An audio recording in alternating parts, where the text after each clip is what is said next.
Bahkan tahun 2024 itu untuk pertama kali di Indonesia merasakan namanya digital politik. Ini lompat sebentar karena biasa ngomongin ngeritik yang pakai baliho itu.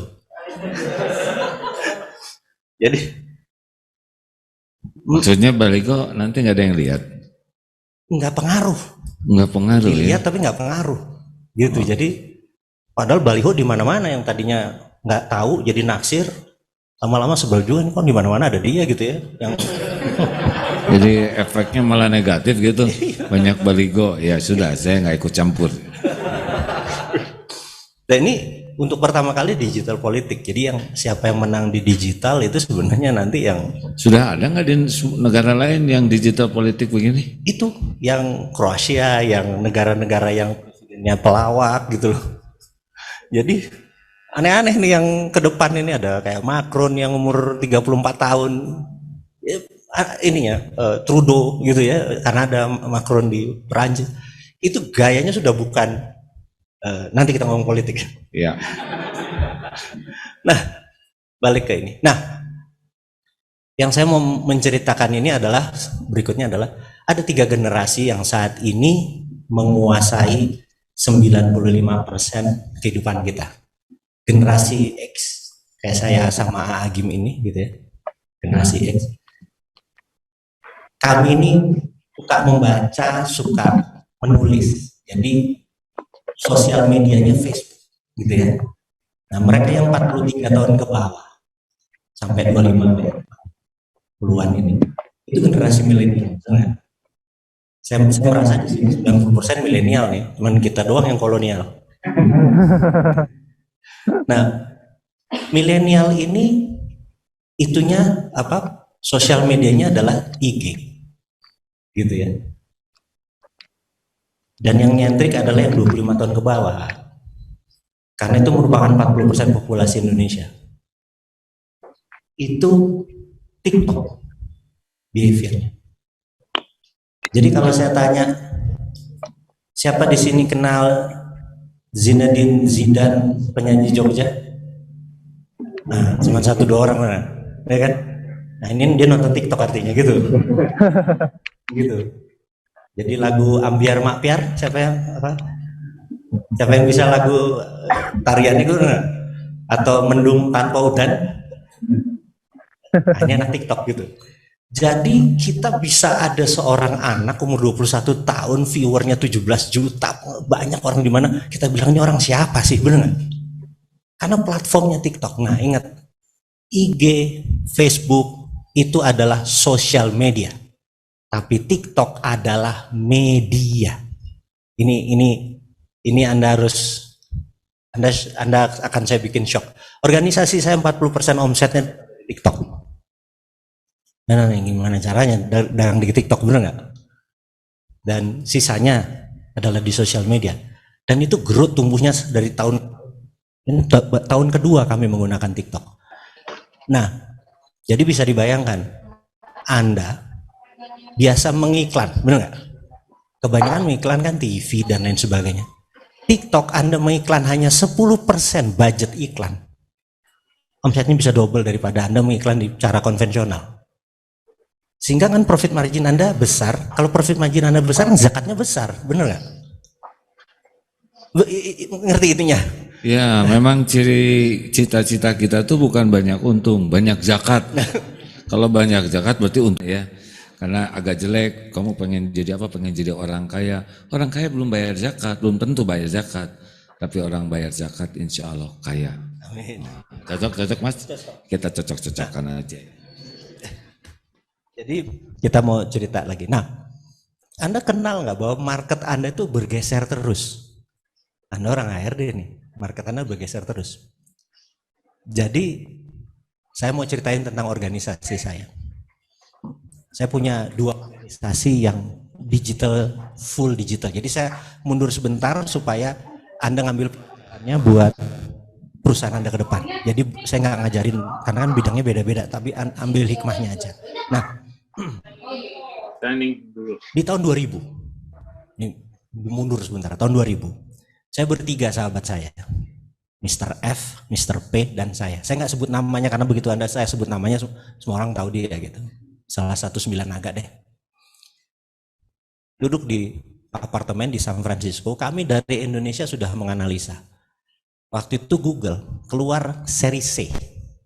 Dia perlu duit 36 juta dolar untuk 21% saham Google.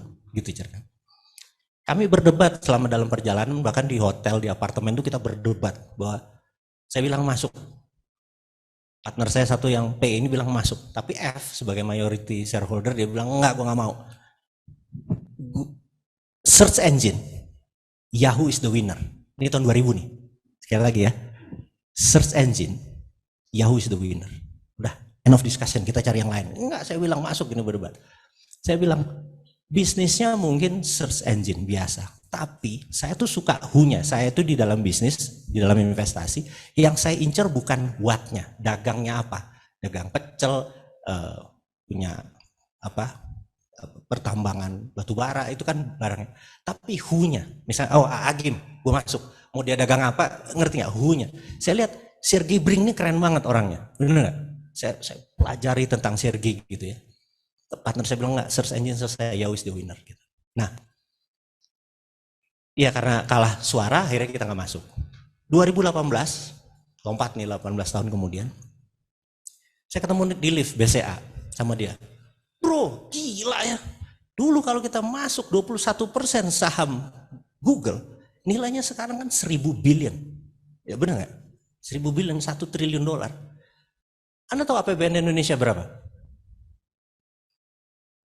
1.800 triliun. Kalau di US dollar kan 120 billion. Google itu 7 kali dari APBN Indonesia. Jadi kalau kita punya 21%, kita sama dengan Indonesia kayaknya gitu kan. Kita bilang udahlah. Kalau kita ngomong the past itu nggak nyelesain masalah gitu ya. Jadi sekarang Yahoo udah nggak akan, anak-anak milenial, anak digital, anak-anak zilenial yang 20 ke bawah nggak kenal itu yang namanya Yahoo, bener nggak? Kita masih kenal. Mereka saat ini Google is the winner, tapi bukan berarti dia akan menang selamanya, gitu ya. Facebook is the winner, belum tentu Facebook menang selamanya. Itu betapa bisnis itu seperti itu. Nah, terus dia nanya, bro, jadi lu bisnisnya apa? Itu 2018. Gue masuk blockchain. Lu gila lu. Ini 2018 Pak. Sekarang lo kenal Bitcoin, bener gak? Lo kenal Ethereum, lo kenal Doge, dan lain sebagainya. 2017-2018 lo gak pernah denger tuh kan sebelumnya. Jadi di 2016 saya menganalisa sama seperti saya menganalisa tentang Google. Saya menganalisa, saya bilang blockchain is the winner, gitu loh. Nah, dia bilang, apa alasannya lo lihat blockchain is the winner? Ini ngomongnya di lift Pak. Jadi udah untuk buka turun lagi kita ngomong itu. Jadi ngomongnya di lift. Terus akhirnya kita turun di lobi, diskusi lagi gitu. Gini, sekali lagi, mundur lagi sejarah. Tahun 1964, pemerintah Amerika merasa cara berkomunikasi lewat PSTN, yang ceklek, dulu kan manual gitu kan, kemudian lewat kabel, telepon kan namanya PSTN kan, yang 021 atau kalau dari Jakarta gitu ya, itu PSTN. Pemerintah Amerika tahun 64 merasa kayaknya perlu bentuk lain, komunikasi selain pakai PSTN. Kemudian Department of Defense, DOD-nya Amerika, Department of Defense atau Menteri Pertahanan Amerika melakukan studi dan akhirnya confirm di tahun 69 ada benda yang namanya internet. Benar nggak? Nah, internet itu punya WWW. Jadi internet itu blockchain, WWW itu Bitcoin. Ingat, Bitcoin adalah blockchain, blockchain bukan Bitcoin. Paham ya? Jadi saya bilang, siapapun yang akan menggunakan internet pakai WWW, Department of Defense of Amerika akan mengetahui, mau itu Alibaba kayak, mau itu Tencent kayak, perusahaan-perusahaan yang Anda merasa dia the biggest in the world, benar nggak? Selama pakai WWW selesai, Department of Defense bisa buka. Kan tidak secure, benar nggak? Makanya saya bilang bahwa di tahun 2009 seorang kelompok anak muda dari Jepang, codename-nya Satoshi, menciptakan blockchain. 2016, 2017 saya udah getem-getem gitu. Saya pikir gue sikat nih, kirim anak-anak 33 orang ke Amerika dan ke Jepang segala macam. Human development, invest di people, bener nggak? Yang jelas dari 33 hanya 7 orang sekarang yang di hijack. Nah, tapi it's okay gitu ya, karena yang penting kita jadi saudara, kita tetap berhubungan walaupun dia pindah. Dia bilang, Pak ini begini, tetap berhubungan baik.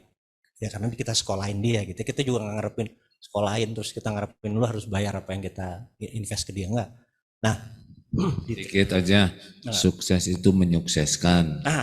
itu jadi walaupun tidak bergabung bersama kita, kalau mereka sukses, kita yang sukses. Amin. Nah kalau kita sukses, berarti yang sukses orang tua kita gitu.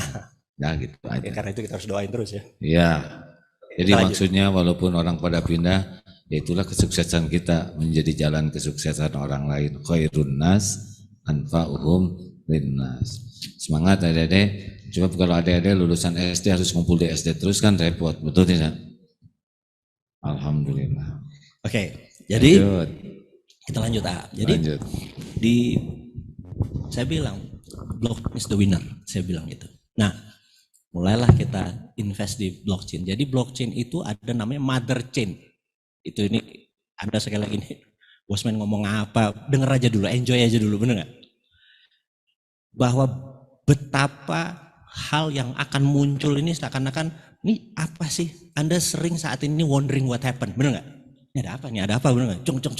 Karena demikian cepatnya perubahan itu terjadi. Nah, kemudian kita membuat, karena udah punya mother chain-nya segede Ethereum. Jadi waktu kita beli mother chain-nya, mereka bilang, lu mau buat negara ya, katanya gitu. Dalam hati, kenapa segini besar negara ya? Karena dulu nggak ada yang sadar bahwa